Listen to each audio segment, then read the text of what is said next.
দর্শক আসসালামু আলাইকুম। দেশ এবং প্রবাস থেকে যেখান থেকে আমার ভিডিও দেখতেছেন বা প্রতিবেদন দেখতেছেন সবার প্রতি আন্তরিক শুভেচ্ছা এবং ভালোবাসা রইল। আশা করি সবাই ভালো আছেন।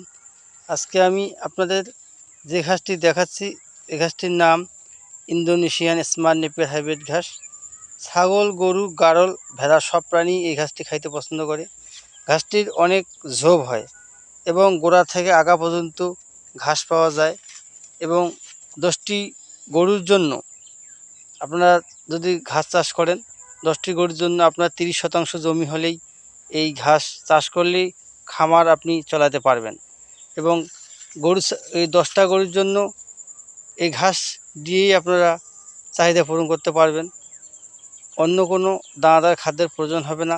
10টি গরুর জন্য কত শতাংশ জমিতে ঘাস চাষ করতে হয় এই সম্পর্কে আজকে এই প্রতিবেদনে আলোচনা করা হবে।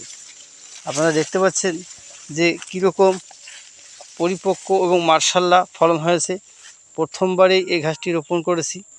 ইন্দোনেশিয়ান স্মার্ট নেপিয়ার হাইব্রিড ঘাস ফলনের দিক দিয়ে অনেক ভালো। পাশাপাশি জারা ঘাসও আমার জমিতে আছে, দেখতে পাচ্ছেন কীরকম লম্বা হয়েছে। এই ঘাসটি বেশি লম্বা হয় না কিন্তু ফলন ভালো হয় এবং আগা থেকে গোড়া পর্যন্তই ঘাস ঘাস আর ঘাস। যদি এই ইন্দোনেশিয়ান স্মার্ট নেপিয়ার হাইব্রিড ঘাসের কাটিংয়ের প্রয়োজন হয় স্ক্রিনে দেওয়া নাম্বারে কল করবেন, তাহলেই আপনারা কাটিং সংগ্রহ করতে পারবেন। কাটিংগুলো আমরা সারা বাংলাদেশ কুরিয়ার সার্ভিসের মাধ্যমে ডেলিভারি দিয়ে থাকি।